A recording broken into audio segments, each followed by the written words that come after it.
sa amin ngayong araw nito. Salamat, Panginoon, dahil patuloy po kayong nagbibigay sa amin ng biyaya at pagpapala. Kaya ang aming tugon lagi ay pagpupuri at pagsamba at pasasalamat. Alay namin sa inyo ang oras, sandali, ang aming buhay, magiging ang aming puso, Panginoon. Hayaan niyo po muli na sa sandaling ito, Panginoon, na kayo po ay manguna.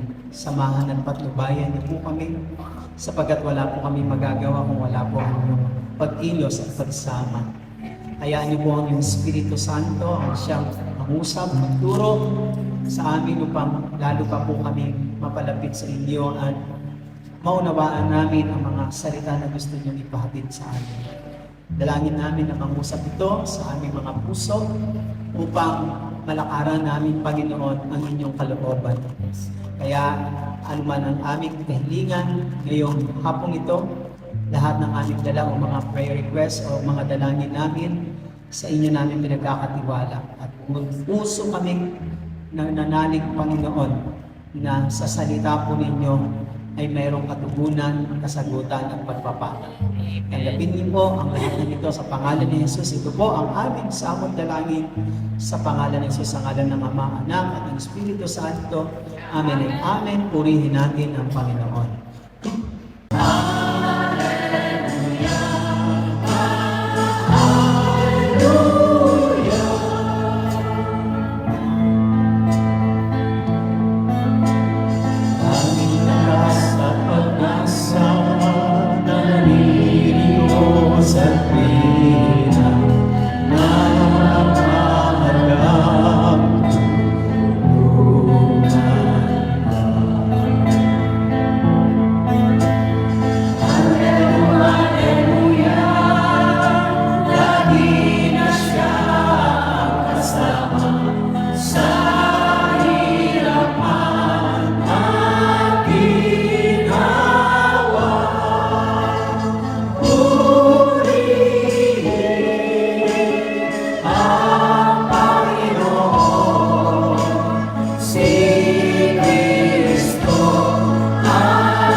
Palapakan natin ulit ang Panginoon. Hallelujah. Thank you, Lord. Thank you, Jesus. Bago tayo mag-simpo, ating muna pong pakinggan ang pagbasa ng mabuting balita ng Panginoon para sa ating ngayon hapong ito. At ang mabuting balitang ito ay kukunin natin sa Psalms o Awit chapter 40, Psalms or Awit chapter 40 verse 1 to 3. Ganito po ang sinasabi. I waited patiently for the Lord to help me, and He turned to me and heard my cry.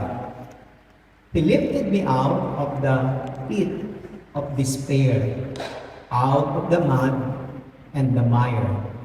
He set my feet on solid ground and steadfast me as I walk along. He has given me a new song to sing, a hymn of praise to our God. Many will see what He has done and be amazed. They will put their trust in the Lord. Sa Tagalog, ganito ang sinasabi. Sa Diyos na si Yahweh, matyagang naghintay. Ang aking panaghoy, kanyang pinakinggan. Sa balong malalim na lubhang maputik, iniahon niya at do'y inalis. Ligtas na dinala sa malaking bato at naging panatag, taglay na buhay. Isang bagong awit sa aking itinuro, papuri sa Diyos, ang awit ng puso. Matatakot ang bawat makakasaksi at magtitiwala sa Diyos na si Yahweh. Palakpakan natin muli ang Panginoon. Okay, hallelujah. Kaya tayo makaupo at ang ating pong gustong ihatid sa atin ng Panginoon na mensahe is the blessing of waiting on God. Kagabi po ay almost 12:30 na po ako nakatulog. Sapagkat yung 12:30 na po na yun ay hindi pa rin po masabing nakatulog na po kasi 12:30 po ako huminto sa kakagawa po nitong slide o PowerPoint. Alam niyo naman po doon sa mga probinsya na minimisyonan natin. Sa kapag nagtotok po kami sa Metro Manila o NCR region, hindi po kami gumagamit ng slide, ng PowerPoint. At hindi po lahat sa amin ay marunong mag-computer o mag-PowerPoint. Ako po ay matyaga lang po talaga ako. Matyagang dinidiscover, inaalam. Nang sa ganon ay mapakinabangan natin yung mga technologies, gadgets na meron tayo ngayon. Unlike before, wala talagang mga ganitong teknolohiya. In-advance tayo ng Panginoon para magamit natin, para mapadali ang lahat. Pero pag hindi ka sanay, instead na mapadali, papatagal ka. So, kulang sa tulog, at kanina po ay napalaban kaming mga workers ng Panginoon. Dahil sa marami tayong binuhat na mga gamit sa Don Bosco kasi sinabihan tayo ng isang teacher doon na concern sa atin sa Don Bosco na yung gamit daw natin doon ay kailangan na kunin. Wala tayong magagawa, kaya kinuha natin. In fact, okay naman, nandiyan naman ang mga gamit natin. God's will na lang po kung bibigyan pa tayo ng open door sa Don Bosco. God's will lang po, kasi memorable po sa atin yung place na yun. Who knows, baka bigyan tayo doon ng isang chapter, ano po? Isang gawain din. Who knows? Pag-pray ninyo na may gamitin ng Panginoon. What I mean is, nagkakaroon ng mga branches. Nagkakaroon tayo ng mga iba't ibang gawain. Hindi lang sa pastoral, hindi lang dito, at maging doon. Who knows? Kasi doon tayo sinimulan ng Panginoon. Very memorable pa rin sa atin. Pero because of ang panahon nagbabago, as times goes by, people change, places change, environment change, nagbabago, mga kapatid. Kaya nagkakaroon ng mga pagbabago rin sa lahat ng ating ginagawa. But ang Panginoon ay hindi po natin kasi minsan maunawaan yung ginagawa niya sa buhay natin. To understand God's will or the works of God, we must follow His will, yung kanyang kalooban. Kasi wala naman po siyang kalooban sa atin na makakasama. Amen po ba? Kahit po dito sa pagtatrabaho natin sa bansang ito, hindi rin po natin maunawaan, maintindihan kung minsan. Lahat ng effort, concern, pagtsatsaga natin, but along the way, nag-change talaga po. Nagbabago ang mga circumstances. Nagbabago ang tao, nagbabago ang trabaho, nagbabago ang beauty, nagbabago ang ating katawan, nagbabago, lahat talaga nagbabago mga kapatid. Kailangan lang natin is magkaroon tayo ng patience. And everything that happens in this world, because everything in this world is changeable because of maraming mga circumstances, dito po tayo nagkakaroon ng struggle sa paghihintay. Waiting. Sino po sa inyo dito ang may prayers na hanggang ngayon hindi pa tinutugon ng Diyos, taas ng kamay? Yes, alam ko lahat meron tayo. Meron naman po tayong mga prayers na tinugon na rin po ng Diyos, hindi naman po talaga nagtagal. Siguro, it takes, 2 months, 3 months, pero tinugon pa rin ng Panginoon. Yung iba talaga umaabot ng taon. Ang Diyos, wala po sa Kanya yung iksi o haba eh. Ang sa Diyos ay yung Kanyang tinatawag na panahon. Kaya may kantang, Panapanahon ng pagkakataon. Diba? There is, God nag-set siya ng seasons under the heaven. Dito sa silong ng langit, dito sa ibabaw ng lupa ko pala.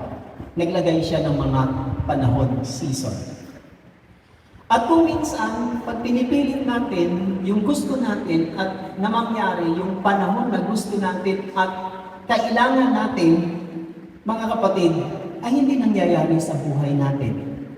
Di ba? Sometimes, may prayer na ang bilis sagutin. Sometimes naman po, may prayer na matagal sagutin. Mabilis man o matagal, only God knows what is the best for us. Sa atin, hindi na nagiging mabuti pag tumatagal. Kasi nakakapagod, nakaka-discourage ang maghintay. Sa Panginoon, pag tumatagal, alam niya na makakabuti yun sa atin. Pero wala nga tayong ganong understanding. And let the Lord help us this afternoon to understand this blessing of waiting on God. Yung iba, pag nakikipag-appointment, o magkita tayo sa kanto, magkita tayo sa ganito, at alas 8, dumating alas 9 na, alas 10, wala pa rin. Sisimangot ka na, maiinis ka na, magagalit ka na. Kasi lalo na yung mga taong punctual, yung mga taong disiplinado, mga kapatid, sila madalas ang offended, sila ang madalas masira ang mood dahil sa mga taong hindi punctual, mga taong kulang sa disiplina. Mahirap ang maghintay. Kung naghihintay ka na magkaroon ka na ng boyfriend o mapapangasawa at hindi pa rin dumarating, kinakabahan ka na dahil malapit ka na mag-menopause, mahirap maghintay ng gano'n. Baka mga blot ka na lang dyan sa gilid-gilid, bahala na, basta makakablot ako, basta wag lang ako maabutan ng menopause. Napakahirap. Diba? Now, kung wala tayong faith sa Panginoon, at kung hindi natin nararanasan ang biyaya ng Panginoon, this will not become a blessing for us, but this will be a burden to us. But I am talking about blessing of waiting on God. May blessing pa, mga kapatid. Mahirap, mabigat, masakit man sa atin na kapag tayo ay naghihintay, natatagalan, at hindi natin alam ang ating gagawin, kaya nakakapag-decide na tayo na unahan ang Diyos, manguna, gumalaw, kumilos na. But after that, ano nangyayari sa buhay natin kapag tayo po ang nasusunod na? Nagkakaroon po ito ng maraming circumstances sa buhay natin.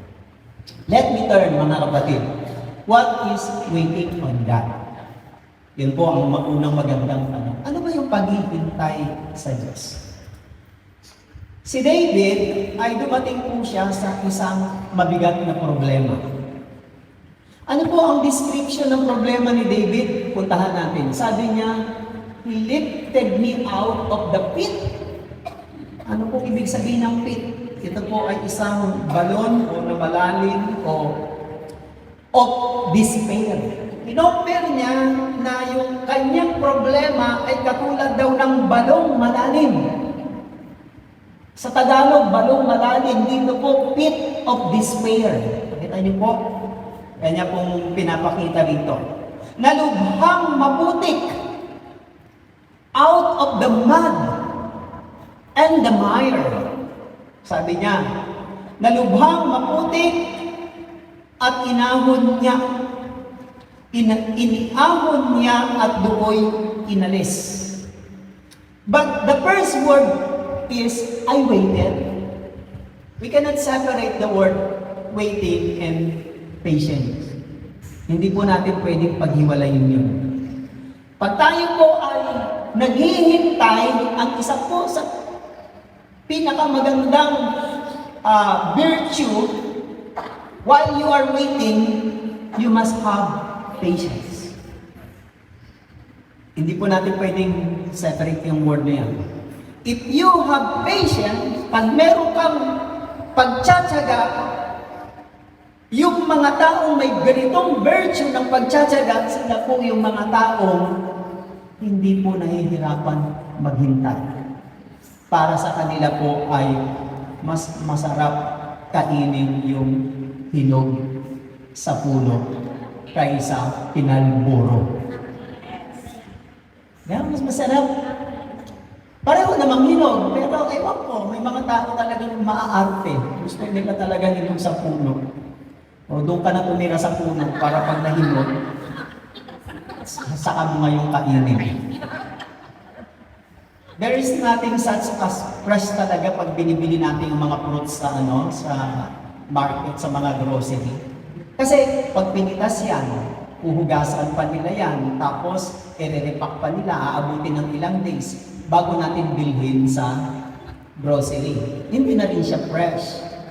Kung gusto mong siguradong fresh, magtanim ka sa backyard mo ng mga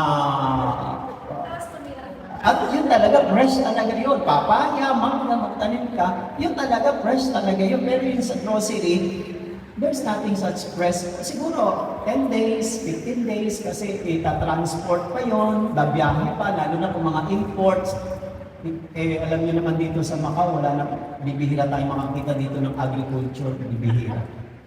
Now, may mga taong ganun, pero dahil para sa kanila, importante sa kanila yung tinatawag na process and result.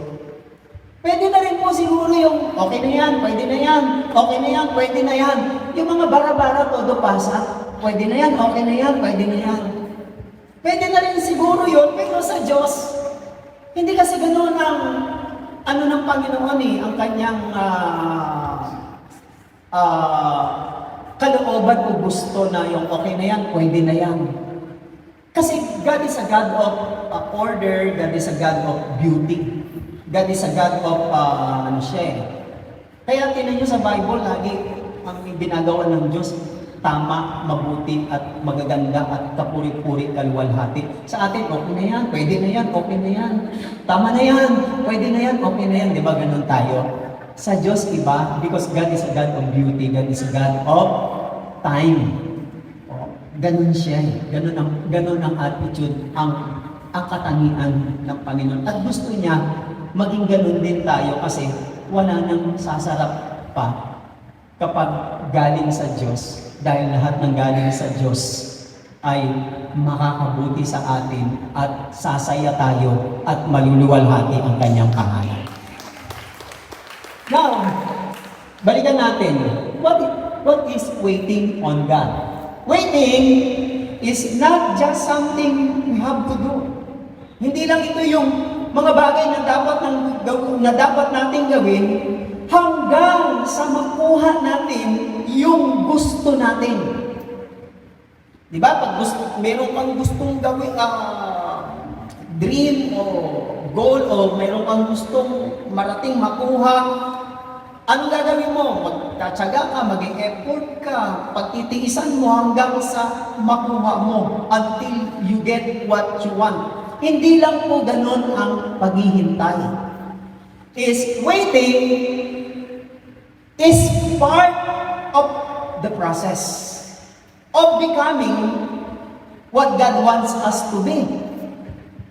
Nakatingin tayo sa gusto nating makuha at marating, kaya gumagawa tayo ng effort, pagtitiis, pagtsatsaga, pagdidisiplina, pero ang paghihintay, hindi lang po ganun, ay bahagi ng mga proseso para maging ang gusto ng Diyos ay mangyari sa atin. Tingnan niyo po, kasama ang concern ng Diyos. O sige, ang sipag-sipag mo, ang galing mo, binuhos mo lahat ng kaya, talino at abilidad mo, nakuha mo at dumating sa buhay mo. Ang tanong, yun ba yung kalooban ng Diyos? Yun ba yung gusto ng Diyos? Yun ba ang makakabuti sa'yo? Pwedeng makuha natin yung gusto natin na hindi naman yun ang gusto ng Diyos sa atin. Pero kapag galing sa Diyos, dahil pinagtiisan mo, pinagtsagaan mo, hinintay mo, mga kapatid, makakabuti sa iyo. Yan ang malaking pagkakaiba. Pag galing sa Diyos, makakabuti sa atin. Pag hindi galing sa Diyos, hindi tayo sasaya. Gawin yung gauge. Gauge sa buhay ninyo. Ano ang gauge? Meron ka, nagkaroon ka, sabi mo, salamat. Okay, very thankful ka pa rin.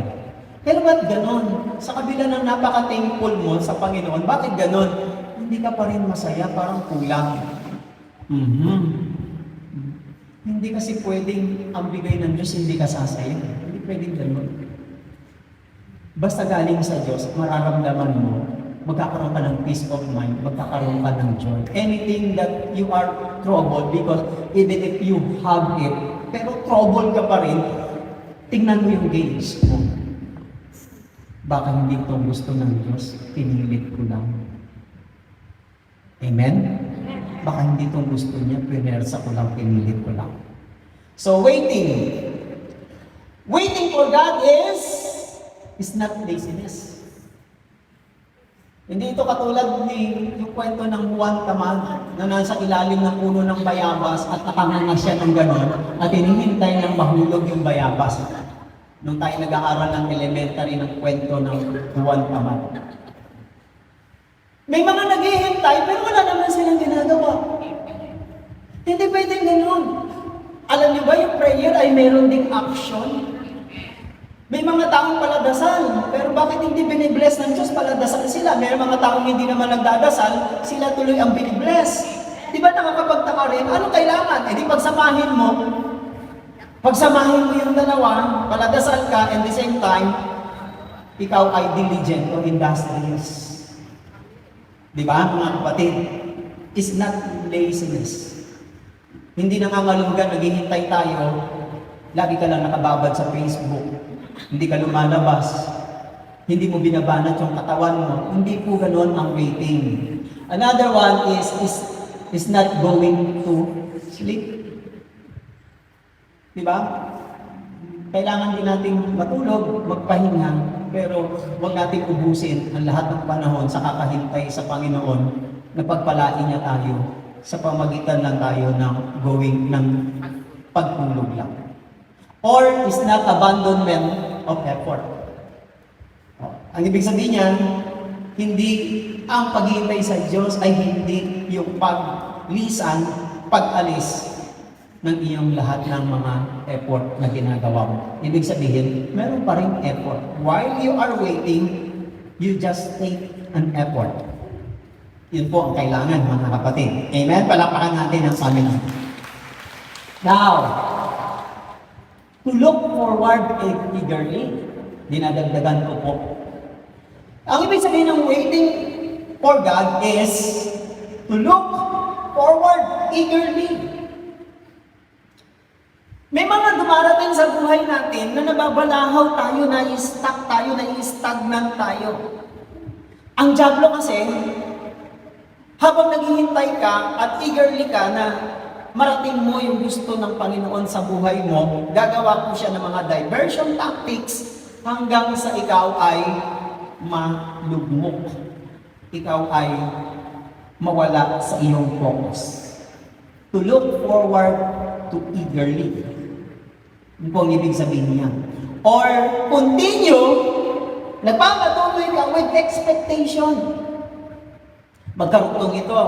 Paano ba magpatuloy na may expectation? Those who wait on the Lord, they expect the blessing of the Lord. Huwag niyong sayangin na nagtiis ka, nagtiyaga ka, naghintay ka, tapos at the end, hindi ka naman nag-expect. Ang Diyos, tinuturuan niya tayo mag-expect sa Kanya. Umasa sa Kanya, magtiwala sa Kanya. Nagpapatuloy ka na meron kang expectation. Yung expectation, yan ang magdadrive sa iyo eh. Kasi kung ang sipag-sipag mo, ang matiis ka, mapagtiyaga ka, pero hindi ka naman nag-expect na yung pagtitiis at pagtsatsaga mo, i-bless ka ng Panginoon, sayang naman. So, expect, mga kapatid. Or to be in the position na ikaw dapat ay ready. Sabi po ng Psalms 37. Ang sabi dyan ng Psalms 37 verse 7, "Be still in the presence of the Lord." Manatili ka, mapanatag ka sa harapan, sa presensya ng Panginoon. Wait patiently for Him to act. Hintayin mo ang pagkilos ng Panginoon. Huwag kang mag-alala about evil people who prosper. Fret about the wicked scheme. Tingnan ninyo mga tao, ang mga tao sa mundo, they don't wait the Lord. Kaya ang ginagawa ng mga tao sa mundong ito, gumagawa sila ng paraan, diskarte, mga baluktot, mga makamundo, makasalanan na pamamaraan. Bakit? Pwede silang mag-prosper sa kanilang mga masasamang paraan, wicked schemes. But don't worry about evil. Sabi ng awit, huwag kang mag-alala, mga kapatid. Tinan ninyo, di ba kapag ang tao po ay walang pananampalataya sa Diyos, hindi na po yan maghihintay.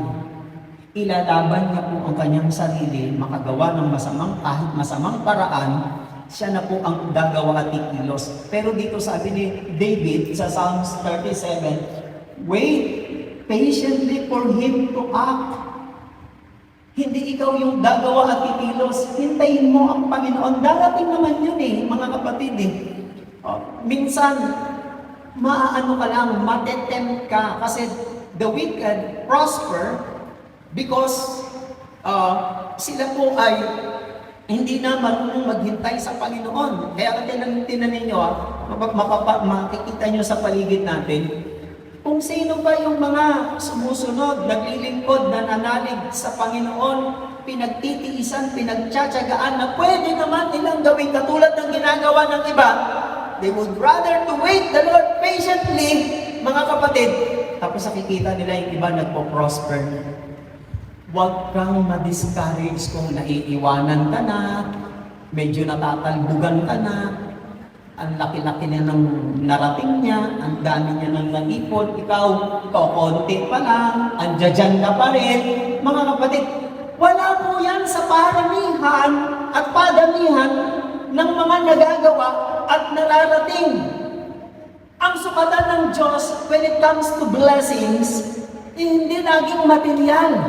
Sekundary lang po ang material, mga kapatid. The wicked prosper and the righteous suffer. Yes. Bakit nga ba tayong mga kapatid ay dumadaan sa sufferings? Samantala, ang Panginoon naman ang pinapanaligan natin, mga kapatid. Listen, parang simple lang, ganito lang yan.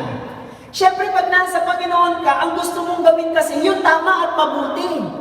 Kaya, the righteous will suffer because you want to do what is right. Gusto mong sumagana? Pwede, napakadali lang.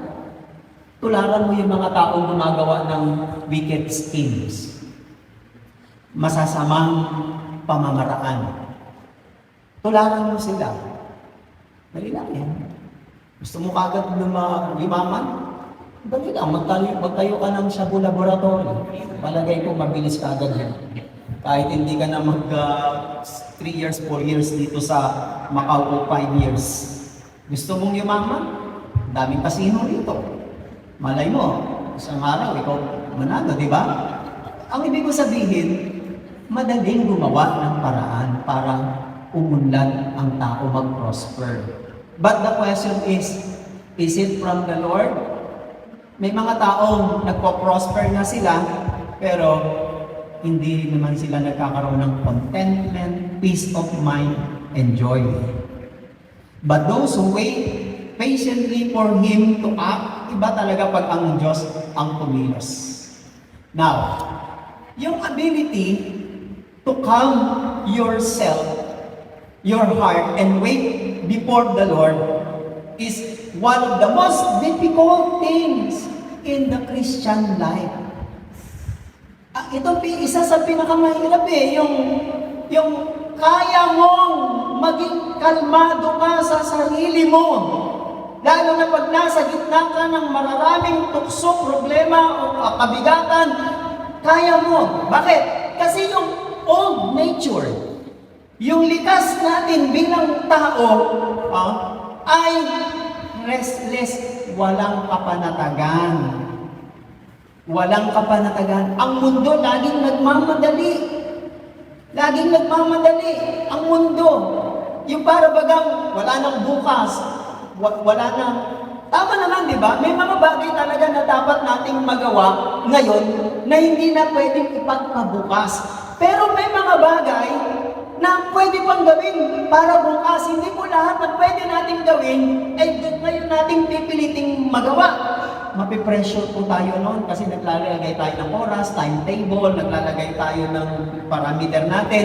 Hindi po natin magagawa doon mga kapatid. Ang ating lumang pagkatao ay laging nagkakaroon ng restlessness. Yung laging gustong magmadali. But, the restless heart usually, yung mga taong hindi mapakali, hindi mapanatag, usually, they leads to reckless life. A reckless heart leads to a reckless life. Buhay pa ba kayo dyan? Natural. Pag reckless ka, alam mo na ang mangyayari, yung mga reckless. Why does God make us wait? Pangalawang point ko ito. Bakit ba itong Panginoon, bakit nga ba niya tayo pinaghihintay pa? Hindi ba pwedeng, Lord, pwede mo ba ngayon? Bakit niya ba tayo pinaghihintay? Pwede naman niya palang ibigay ngayon. Diba? Tingnan ninyo. I-analyze niyo yun. Yung ating panghihingi sa Lord, mahirap sa Kanya, mabigat at hindi niya kayang gawin. Ako, sisiw lang yun sa Kanya. Lahat ng bagay sa mundong ito, nalikha sa pamagitan ng Kanyang salita. Imagine, this world, this universe was created by God by His Word. Si Isaac Newton dyan, yung nakadiscover ng galaxy, yung mga planeta at mga bituin, namangha siya ng madiscover niya na ito ay may tamang distance at lalo na yung Earth may tamang distance din sa araw. Ang lahat ng ito ay umiikot sa orbit niya na hindi nagkakabangga-banggaan. Nakonclude niya that there must be na meron isang supreme being na nagdisenyo at gumawa nito. Doon po siya, nang madiscover niya ang galaxy, mga kapatid na pinag-aralan natin sa science ng tayo, mga elementary pa o high school. Doon niya na-discover na merong Diyos na gumawa ng ating mundo. See? Sa pamagitan ng pananampalataya, sa pamagitan ng kanyang mga salita. Why does God make us wait? Bakit niya pa ba tayo pinaghihintay? Hindi ba pwedeng hindi niya kaya, hindi niya magagawa? Kaya ng Panginoon. Because God knows siya lamang ang nakakaalam ng tama at makakabuti para sa atin. The first one is to increase our faith and trust in Him. Listen, dalawang bagay ang gusto kong tukuyin para ang ating pananampalataya ay madagdagan pa at lalo tayong magtiwala sa Kanya. Now, faith is very important. Napakahalaga, lalo na sa mga naghihintay sa biyaya at pagpapala at pagtugon ng Diyos. Kailangan talaga natin ng pananampalataya. Bakit? Faith is invisible. Anything na ating nakikita nga at nahawakan, hindi na po yan faith. What I mean is, sabi ng Hebrews 11 verse 1, tayo'y nananalig kung tayo ay nagtitiwala sa mga bagay na hindi natin nakikita. And that is faith. Faith is invisible, mga kapatid. Kung ang faith is invisible, hindi po siya nakikita. Dahil kung ang isang bagay ay nakita mo na, halimbawa, kailangan mo ng pera, kailangan mo ng pera. Habang wala pa yung pera, nananalig ka, na isang araw darating na magkakaroon ka ng pera, may magpo-provide. Kapag kailangan mo ng pera at yung pera nandiyan na sa ibabaw ng lamesa o nandiyan na kitang-kita mo na, mananalig ka pa ba? Kailangan mo pa ba ng faith? Hindi, kasi nakita mo na. Now, to wait the Lord, ang maghintay sa Panginoon ay kailangan ng pananampalataya. Yes, kailangan ng pananampalataya habang naghihintay ka sa pagkilos, pagtugon sa iyo ng Panginoon. Kaya may mga yung mga taong walang faith, they don't need to wait. Kailangan nilang gawin kahit anong bagay, anong paraan, basta makamtan nila. Sa Bible, lahat ng mga nakaranas ng blessing ng Panginoon, ng mga anak ng Diyos, mga character sa Bible, lalo na yung Hebreo chapter 11, nandun po nakahilera ang mga bayaning ng mga pananampalataya. Yes, sila po ay naging victorious because of their faith. Napaglabanan at pagtagumpayan po nila lahat ng kanilang trials because of their faith, mga kapatid. Yung mga alagad, nagkaroon din ng problema. Sabi ng Luke chapter 17, verse 5, the apostle said to the Lord, sabi nila, Panginoon, turuan niyo naman kami, ituro niyo sa amin kung paano madagdagan ang aming pananampalataya. Ibig sabihin ng faith, may level. Pwede mong dagdagan hanggang sa lumaki. Listen, pag tayo po ay naghihintay sa Panginoon, ang isa sa ginagawa ng Diyos, pinapataas niya ang iyong pananampalataya. Tinanin niyo, marami sa atin napapampered eh. Pag gusto natin ng mga bagay na kailangan natin at gagawin natin yung paraan sa buhay natin, hindi yung pagkilos ng Panginoon, ano pong nangyayari? Pag dumarating tayo sa mga problema at pagsubok, ang bilis natin bumagsak. Bakit? Kasi kulang tayo sa pananampalataya. Sabi nga, faith cannot tested, cannot trusted. Pag yung pananampalataya mo hindi tinitest, hindi ka pwede pagkatiwalaan. Di ba? Halimbawa, paano mo pagtitiwalaan ang isang pananampalataya kung hindi susubukin? Kaya ang Diyos, sinusubok niya tayo sa paano pamamaraan? Sa paghihintay, sa pagdidelay niya. Paano ka susubukin ng Diyos? Di ba sabi ko kanina, kayang ibigay ng Diyos ang pangangailangan natin. Bakit? Madali lang yun sa Kanya. There is nothing too hard, too difficult for Him sa Kanya. Pero bakit hindi niya binibigay kahit tayo po ay masipag, nananalig, nagtitiwala, nagdarasal, naglilingkod? Bakit? Kasi sinusubok niya yung faith mo through mga delays. Bakit? To increase our faith. Parang palakasin ang ating pananampalataya. Ayaw tumaas. To increase our faith. Kaya nga, tinanin nyo pag lumalaki at lumulobo ang ating pananampalataya, kahit na nadidelay ang hinihingi mong tugon ng Diyos, hindi ka nanghihina. How do you know, Christians, na madaling manghina at manglupaypay? kapag nadidelay na ang kanilang mga hinihingi sa Panginoon, nagtaramdam sila, nagtatampo sila. Bakit? That is a sign na yung faith mo hindi nag-i-increase. Nagpapatubo,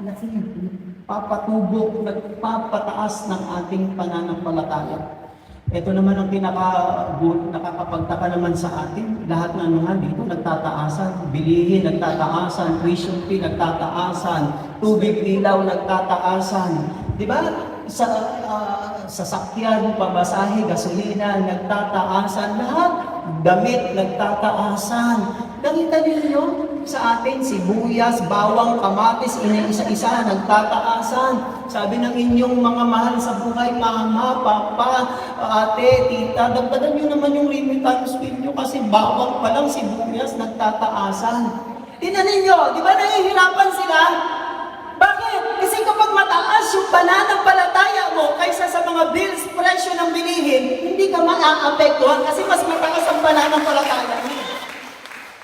Kung yung mga presyo nga nag-i-increasean dapat yung faith mo umi-increase din. Pero kung mas mataas ang mga bilihin kaysa mas mababa ang pananampalataya mo, palagay ko mahihirapan ka ng makamove on. Kailangan mas mataas yan. Ang disciple, tama ang kanilang tanong. Lord, turuan mo naman kami. Turuan niyo naman kami paano pataasin ang aming pananampalataya. Faith cannot tested. Sabi ko nga kanina, cannot trusted.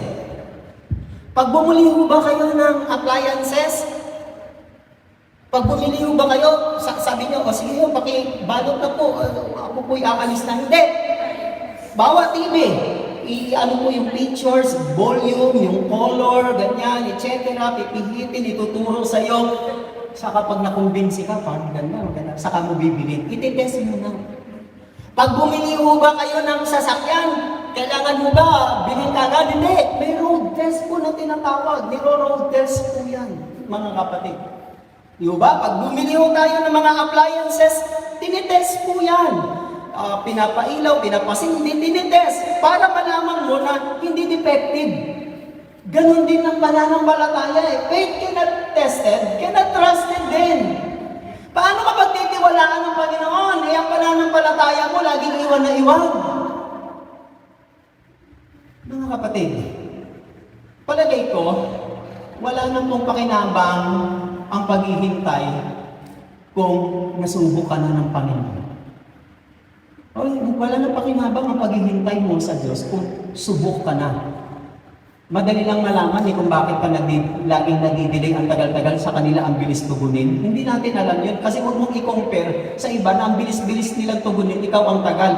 Baka may dinidil sa iyo ang Diyos. Gusto kasi ng Diyos, tumaas ang pananampalataya mo. Pag tumaas ang pananampalataya mo, hindi ka mahirapang maghintay.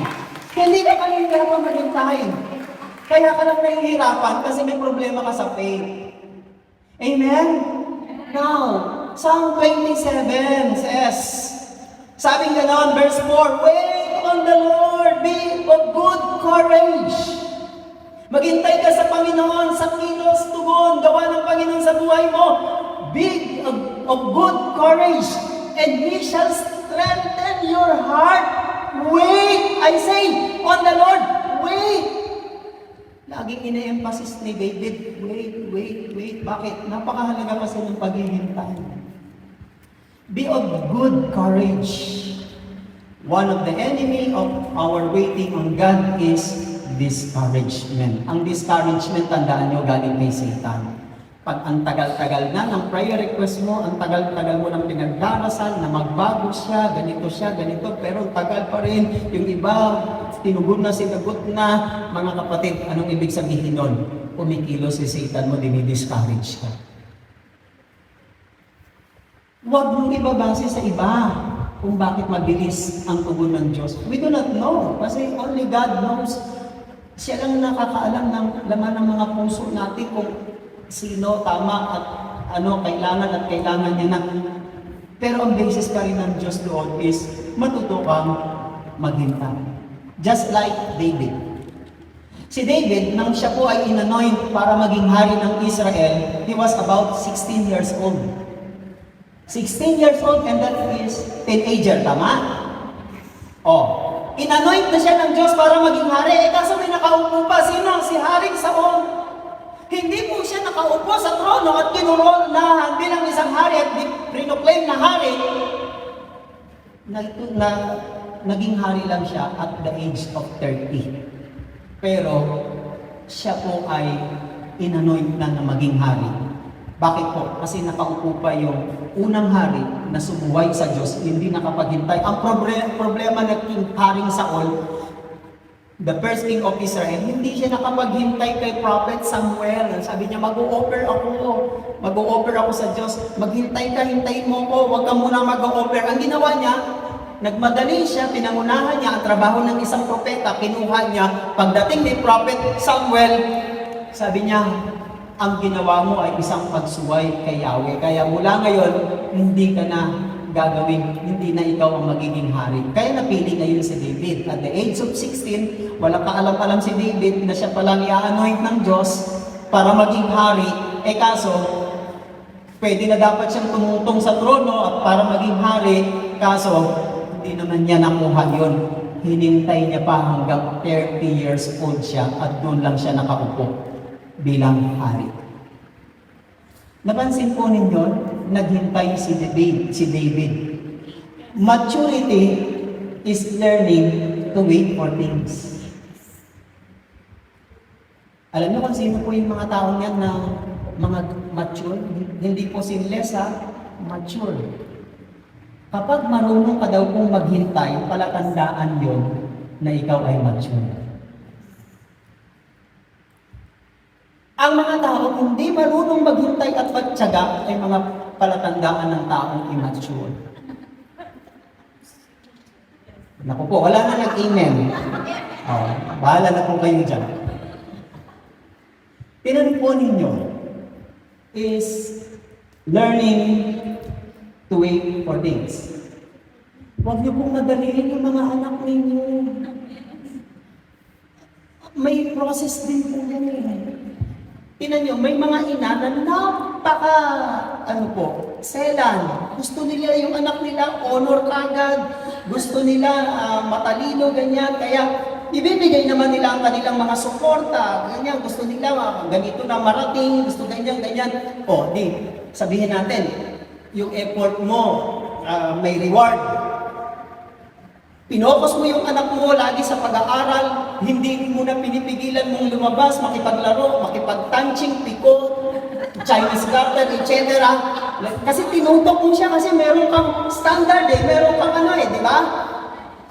Kabata-bata niya pa lang, nag-mature na siya. Kabata-bata niya pa lang, ang dami niya ng alam, accomplishment, mga plaque, etc. or medal. Kasi nga dahil sa pinipilit natin na yung mga anak natin maging ganito sila, ganyan kasi sila at the age of ganito. Kaya dapat ito na sila, ganyan, ganyan. Kaya kita niyo ninyo, dahil hindi po nila naranasan yung tamang proseso habang lumalaki, kasama yung aawayin ka ng mga kalaro mo, magkakaroon kayo ng tuksuan, mapapahiya ka. Ikaw naman, protect na protect. Ayaw mong yung anak mo aawayin ng iba. Pag may umaway, dala ka agad doon sa principal. Yung mga ganon, kaya tinan nyo, may mga taong ganon ang pagpapalaki sa kanila dahil minadali sila. Kaya pagdating naman nila ng mga edad, may edad na, nagiging asal bata na sila. Bakit? Hindi kasi nila naranasan maging bata. Nag-asal bata sila. Diba? Akala mo mature? Kung sino yung pang nag-aral, yung pang immature. Bakit? Pinersa Pinersa sa gusto nila, sa standard nila. Ang Diyos kasi, may proseso. Huwag niyong pilitin. Lalaki rin yan, makakatapos din yan, kahit mahina ang utak niyo. Kung yung persahin, hayaan mo. Panahon ang maghubog. Ganun po, maturity is learning. Learning to wait. Dapat anak may asawa ka na, dapat anak may apo na ako. Wala, huwag mong pilitin. Nakako. Darating din yun. Huwag ka magmadali maging lola. is a time, there is a right time for everything. Sa kakapilit mo, dumami yung apo mo, hindi dami mo ngayon susuportahan. Sabi mo ngayon, ano ka ba naman anak? Pwede ba magpigil-pigil kayo? Pwede ba magpamilip-lamil kayo? Tinan mo na ikaw ngayon nagiging mukhang bata.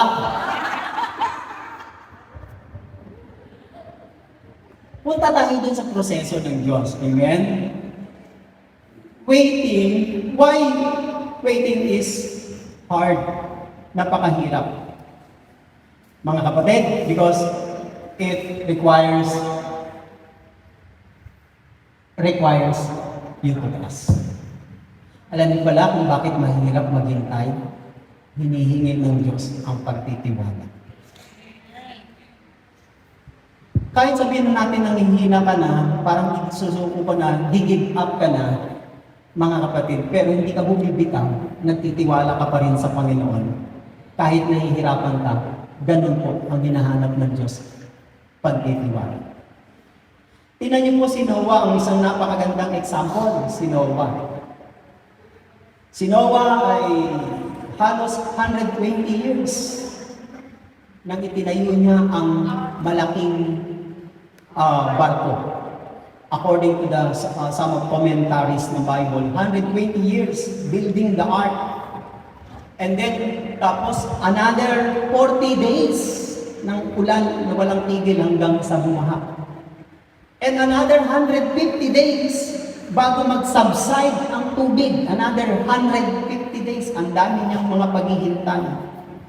Sa kabila ng lahat ng yon, ng kanyang paghihintay, sabi ng Panginoon, and the Lord was with Noah. And chapter 8 ng Genesis, and God remembered Noah. Pansin po niyo? Dahil po sa kanyang pagtitiis at pagtitiwala niya sa Diyos, sa pagtiwala niya sa Diyos, kahit na napakahaba ng kanyang paghihintay bago makalabas sa barko, mga kapatid, sabi ng Bible, and God remembered Noah. Genesis 8 verse 1 yun. And God remembered Noah. Imagine, saan siya kumuha ng pagkain? Tapos ang dami niya pong kasamang mga hayop, animals doon sa loob, partners na mga animals. Sa haba ng mga araw ngayon, ng ilang taon na lumipas, disinsana patay na sila, disinsana nagkasakit na sila because the word and God remembered Noah. What does it mean? Kahit nahihirapan ka, hindi ka makalabas, hindi mo magawa ang gusto mo, hindi mo kaya para sa iyong sarili, pero nagtitiwala ka sa Diyos. Mga kapatid, ang nagtitiwala sa Diyos ay hindi nililimot, kinakalimutan, pinagagalaan ng Diyos. Oo! Let's say, Lord, ang tagal na ng prayer request mo. Ang tagal na, bakit hindi pa rin dumarating? Okay, matagal. Pero ang tanong, pinabayaan ka ba niya? Matagal lang yung blessing na hinihintay mo galing sa Diyos, pero ang tanong, pinabayaan ka ba niya? Doon ka tumingin. May mga tao nga, agad nila, madaling nakuha ang gusto nila, pero parang kulang pa rin. Ang mahalaga kasi dito, hindi ka pinabayaan ng Diyos. Kasi, pwede mo pa rin gawin ang lahat ng magagawa mo kahit na maraming delay sa buhay mo kasi hindi ka pinababayaan ng Diyos. Ang pinakakawawa sa buhay, yung hindi ka na naaalala at hindi ka sinasamahan ng Diyos. Another one, why does God make us wait for the response of God's perfect timetable to happen? May timetable ang Diyos. Kung may timetable tayo, meron din ang Diyos. Ang gusto ng Diyos, yung kalooban niyang mangyari sa'yo. Ang turo nga sa atin ni Jesus sa Lord's Prayer, anong turo niya? Sabi niya, your kingdom come, your will be done. God's will be done. Mangyari ang kalooban mo dito sa lupa para nang sa langit. Ibig sabihin, ang kalooban ng Diyos mangyari dito sa lupa katulad ng sa langit. Ibig sabihin, Ang Diyos, merong kalooban, may timetable, may mga plano at layunin siya na gusto niyang gawin sa buhay natin. Look at Genesis 16 verse 1 to 5. You know, did you remember the story of Sarah and Abraham? Hindi po sila magkaanak. At the age of 75 years old, tinawag ng Diyos si Abraham. Tapos, nagkaanak lang sila nang si Abraham ay 100 years old at si Sarah ay 90 years old.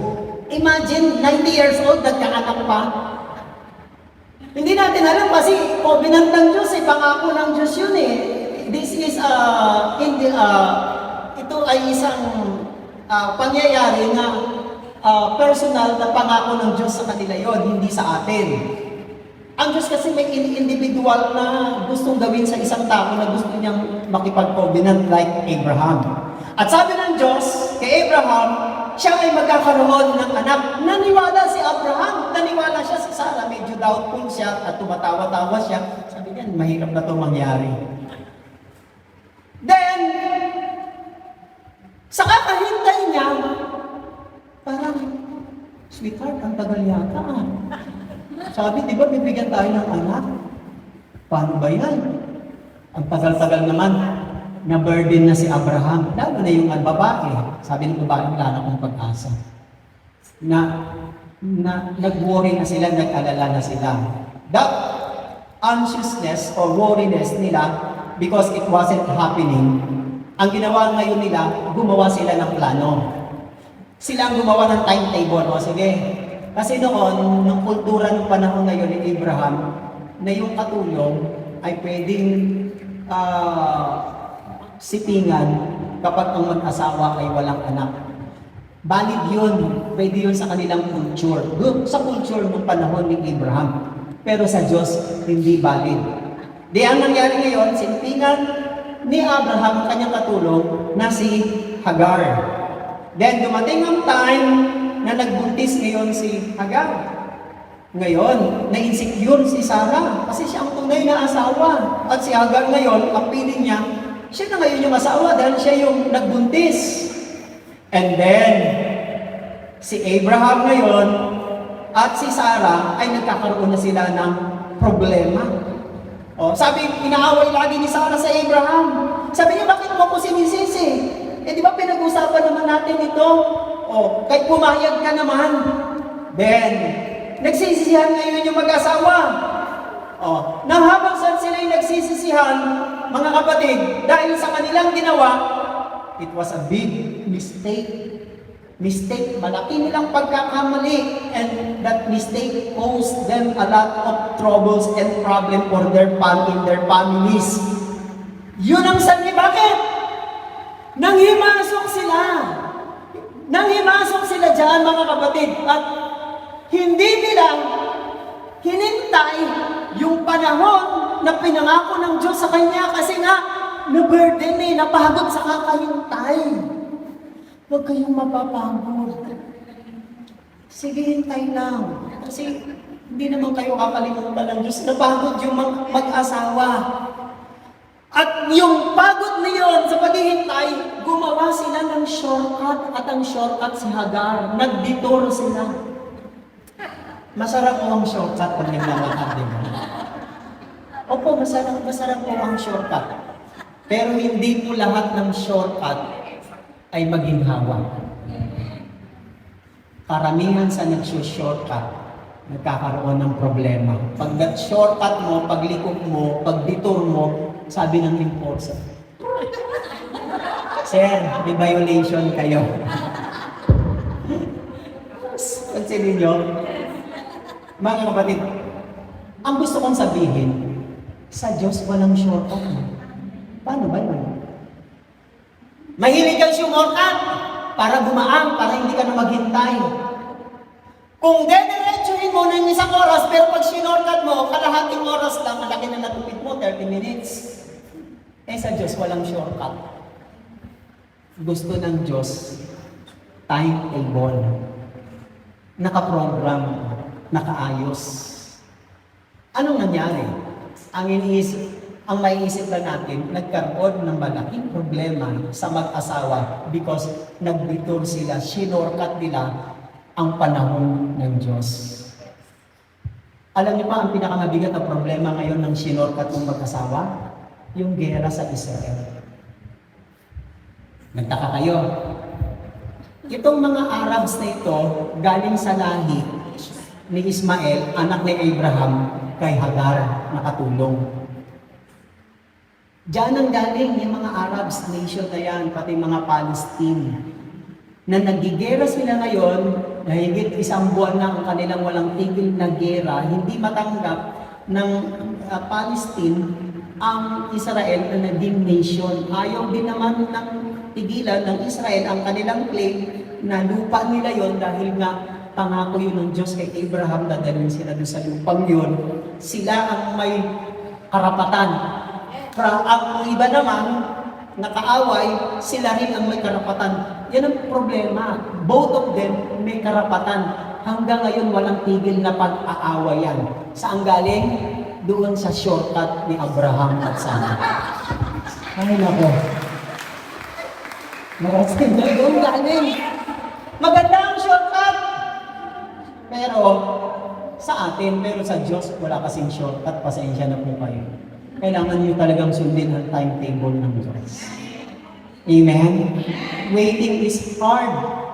Mga kapatid, ang paghihintay ay napaka. God told to Abraham, he got tired of waiting because it didn't happen and he made a detour. Pangatlo, why does God make us wait? Pangatlo po ito. Kaya po ako napuyat kagabi dahil dito po. Dahil dito.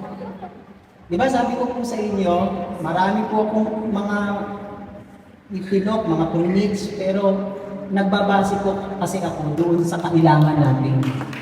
Yun yung kailangan natin. Although may marami. So,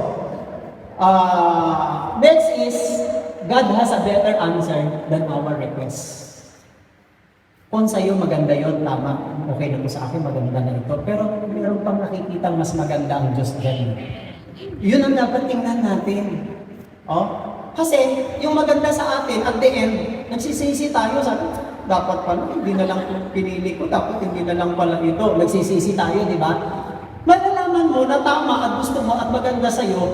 At the end, satisfied ka pa rin. Tapos kahit tapos na, hanap-hanapin mo pa. Ang ganda kasi nun, ganyan. Hindi katulad ng hindi pa ubos, hindi mo pa gamit, hindi mo pa nakakonsume.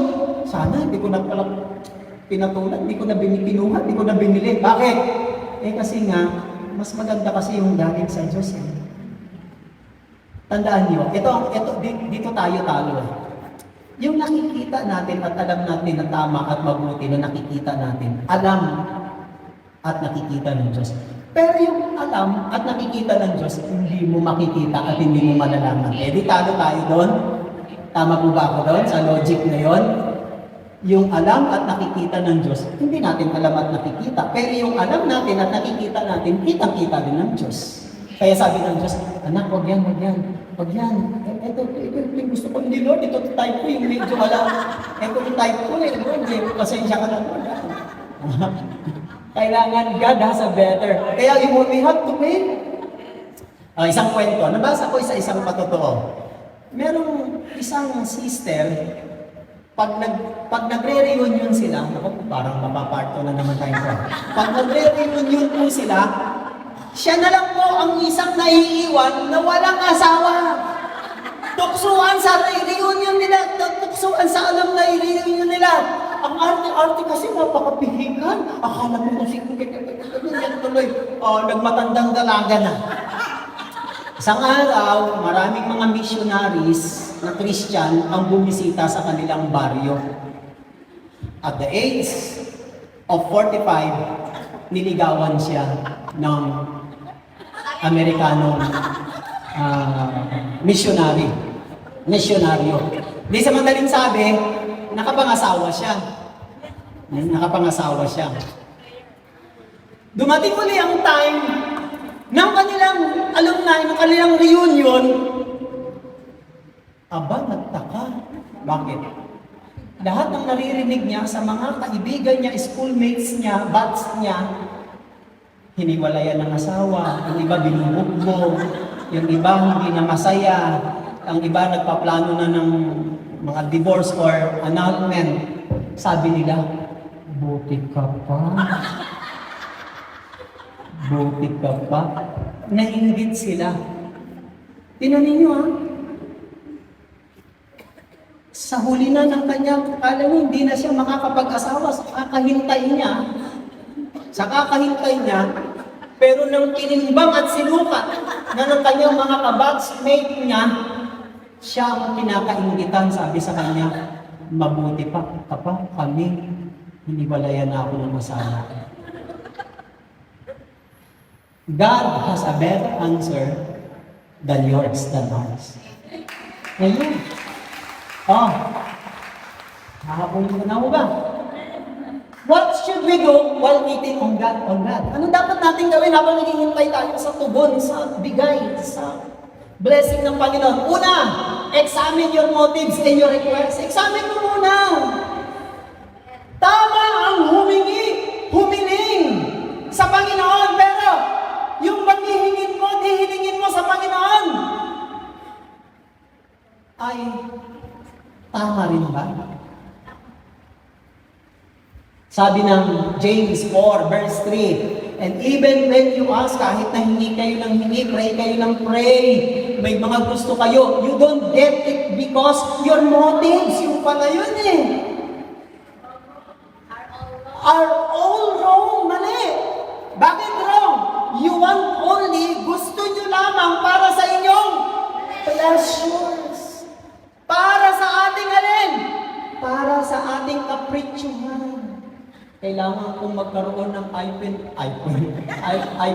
15 Pro para naman pag nakita ko yung mga kasamahan ko, hindi nila ako ismulin. Naka-pro din ako ngayon. Well, kung kaya mo, pwede. Pero kung ipangungutang mo at para lang masabi, kaya mo, palagay ko you have a wrong motives. Mali. These are one of the example. Masisira ang trabaho at paglilingkod at ang ibubuhos nating pagtitiis, pagtsatsaga para sa kinabukasan ng ating pamilya, mga kapatid, kapag mali ang ating motibo sa ating pag-abroad. Dapat tama. Tama. Mga kapatid, matuto tayong masiyahan at makontento kung ano ang meron lang sa atin. Pagdating naman ng panahon, hindi mo rin naman yan mahahawakan hanggang sa habang panahon. Lahat naman, nagbabago-bago pa, nawawala, nauubos. Di ba? Kaya, we may change our mind and change our request over kahit balik rin natin, ayusin natin. Pwede mong palitan yung prayer mo, yung request mo, yung motives mo, yung hinihingi mo, examine mo muna ang sarili mo. Panginoon, yung gusto ko po kasi yung matutuwa kayo, yung mabibless yung aking mga mahal sa buhay. Hindi lahat ng gusto ninyo sa inyong mahal sa buhay ay isasacrifice ninyo ang buong pagkatao ninyo, oras at panahon buhay nyo para sa kanila. Baka pagdating ng panahon, ikaw na ang wala. Buti sana kung sila magsasacrifice din sa'yo. Di ba? Hindi lahat ng pinagsasakripisyuhan mo, magsasakripisyo sa'yo. Ibigay mo lang yung kailangan, yung tama, pero wag mong ubusin. Ang lahat sa buhay mo, isakripisyo sa kanila. Wag! Magtira kayo. Tirahan niyo sa sarili niyo. Kung naaawa kayo sa kanila, maawa din kayo sa sarili ninyo. Bakit? Kayo ang nagpapagod, kayo ang nagtitiis. Pag kayo ba na-homesick, pag kayo nagkakasakit, pag kayo nangungulila, may natutulong ba sila? Wala. Ang puro na lang text at tawag. Padala nyo kami, may sakit, may pera, ganyan, kailangan ng pera. Nakakarami ba sila? Wala. Bakit?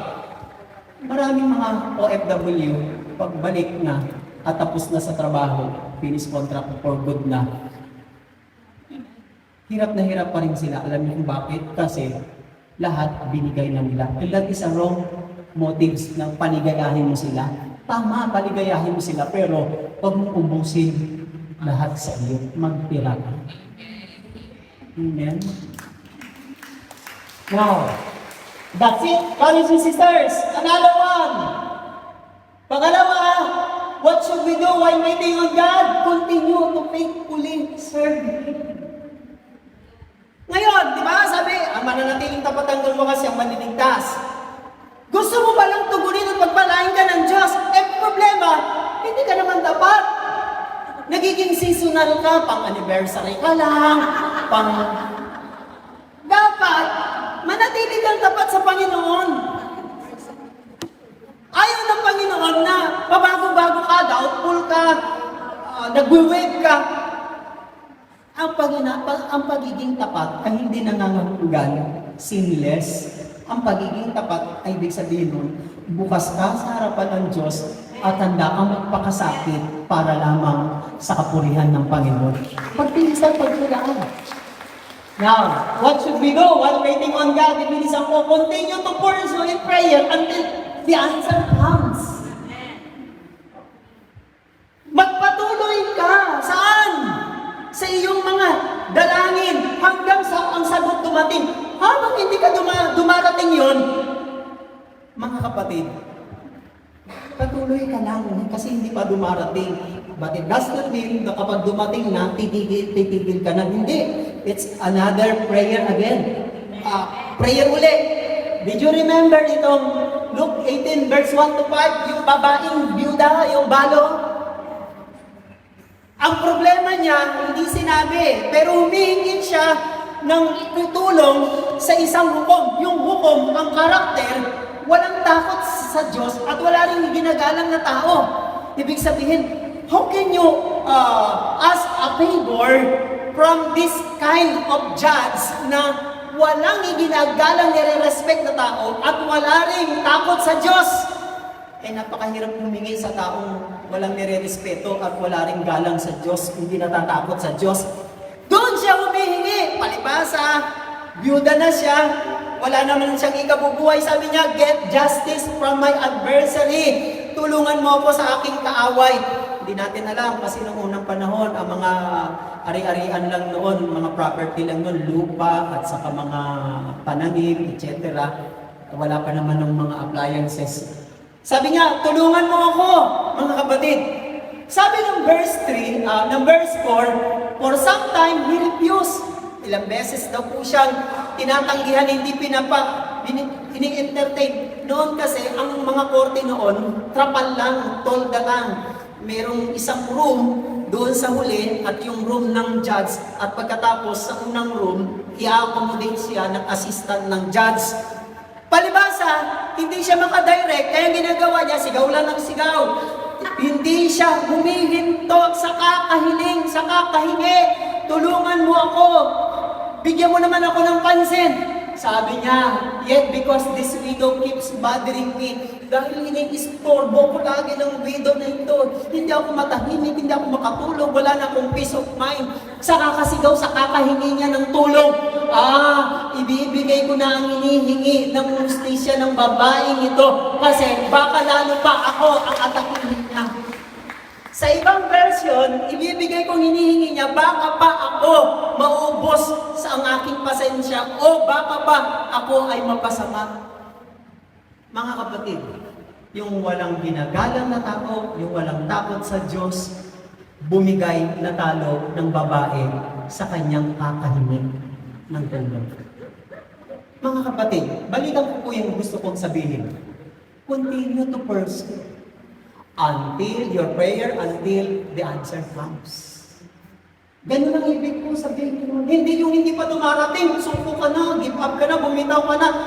Napaka-rupok mo naman, ang inihingi mo dati ganitong amount, tapos parang ang hirap Lord, ang tagal-tagal, hindi pa dumarating. Pwede Lord, 1,000 na lang. Ako na yun. Bumigay ka na, di ba? Di ba? Ang Diyos, tumutugon po siya kasi tinitest niya po kung nagpapatuloy ka o hindi. Kung minsan, eto na lang isang hakbang na lang isang hakbang na lang. Pero napagod ka na, huminto, napagod ka, sabi niya, balik na lang tayo, saka na lang. Wala na. Yun ang ibig sabihin nun. Now, another one. Meron pa ba? Wala na. Yun, meron pa. Don't lose hope while waiting. Yan po ang panghuli ko. Huwag kang mawalan ng pag-asa habang ikaw ay naghihintay. Ha? Mga kapatid, bakit po? Sabi ng Psalm, Lamentation, ibig sabihin ng panaghoy.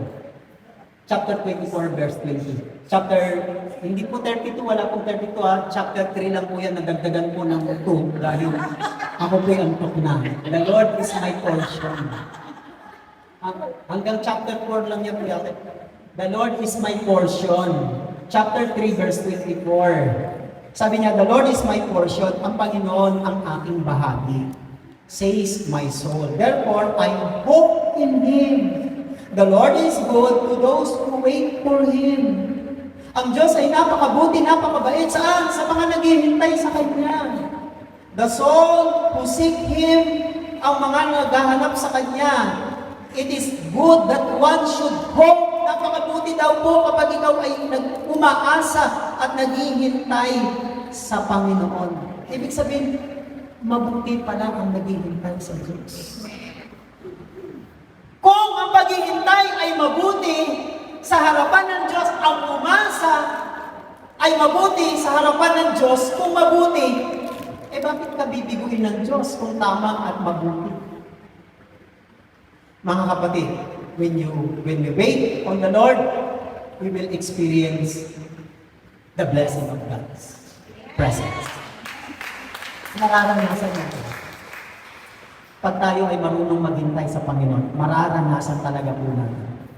But if you go ahead with your plans and your purpose, God may not be working in your direction or in your direction you are headed. Maaaring hindi sama. Yung kanta ni... Tatawad ako 5 minutes na para lalo pa po natin ma-enjoy. Yung kanta ni Don Moen sa if your presence doesn't go with us, dun yung kinuha sa Exodus chapter 32. Sabi po ng Diyos sa kanila, sige na, lumakad na kayo. Mauna na kayo. Pasasamahan ko na lang kayo sa aking mga anghel.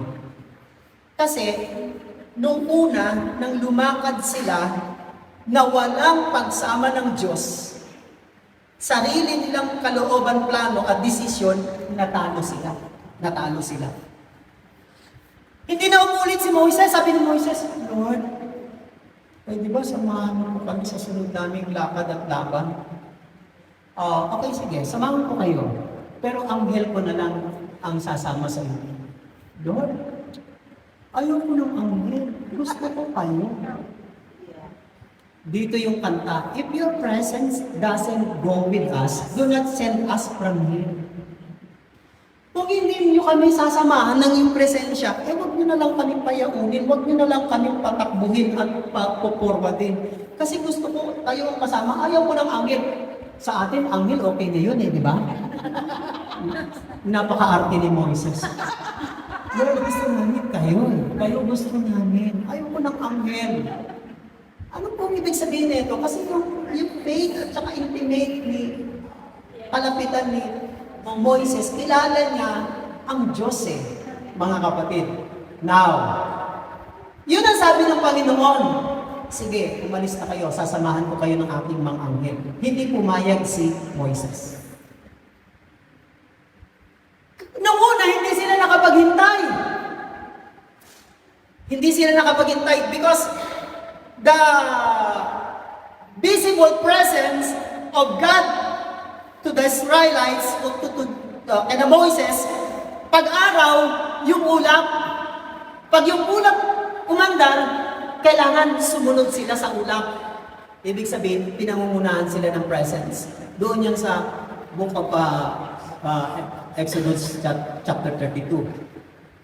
Pag sa gabi, yung pillar of fire, yung haligi ng apoy, na nagsisilbing liwanag sa kanila. Wala po silang Meralco, pero libre yung kanilang ilaw. At saka protection, pang-comfort din sa malamig na panahon, yung pillar of fire. That's the visible presence of God kay Moses at saka sa mga Israelita. Eh ngayon, lalakad sila. Anong pinipili ni Moises?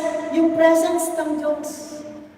May aral na kasi si Moises nang sila po ay nanguna, nagplano, nagsarili, they go ahead sa Panginoon, natalo, napahamak sila at marami ang nagsisi. So may lesson na po siya.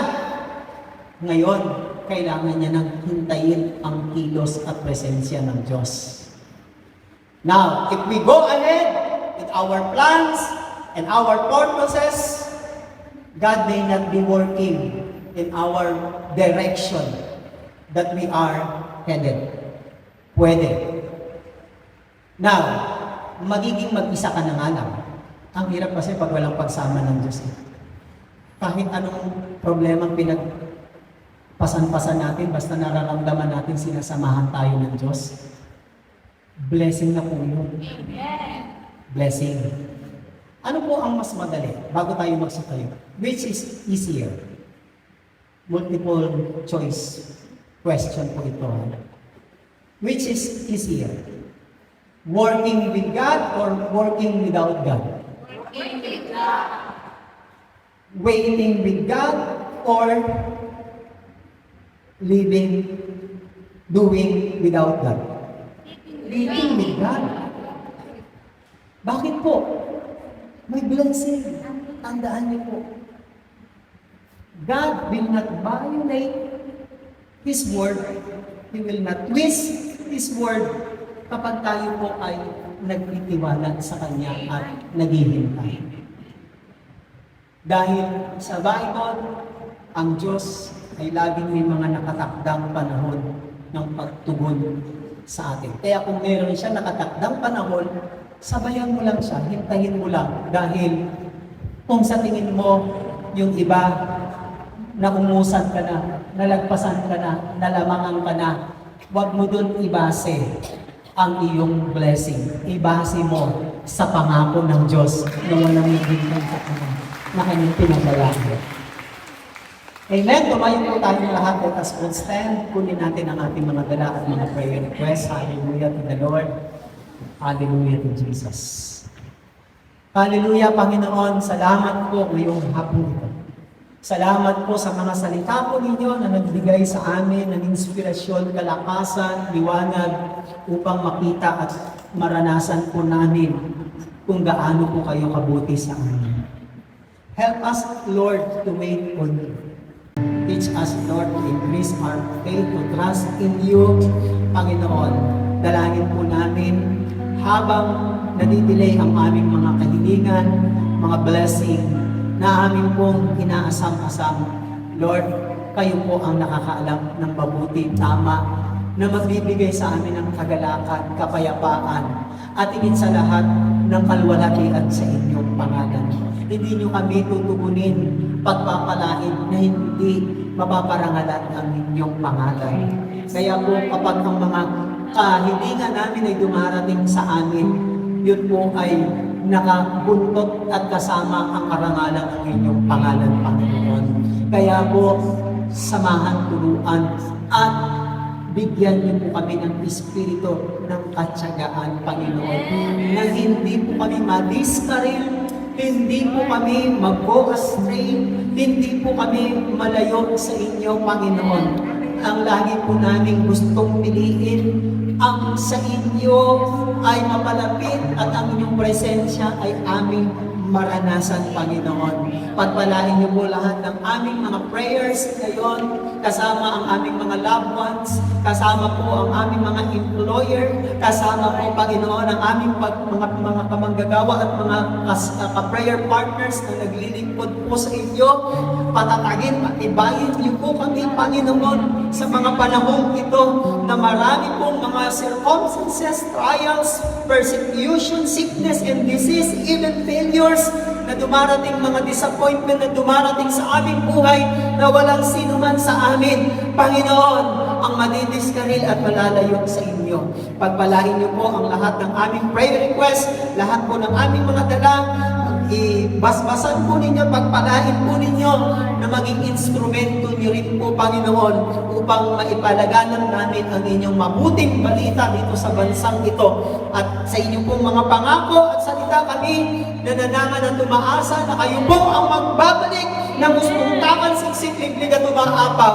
Salamat, Panginoon. Amin na po itong tinatanggap at tinaangkin. In Jesus' name we pray that in the Father, the Son, and the Holy Spirit.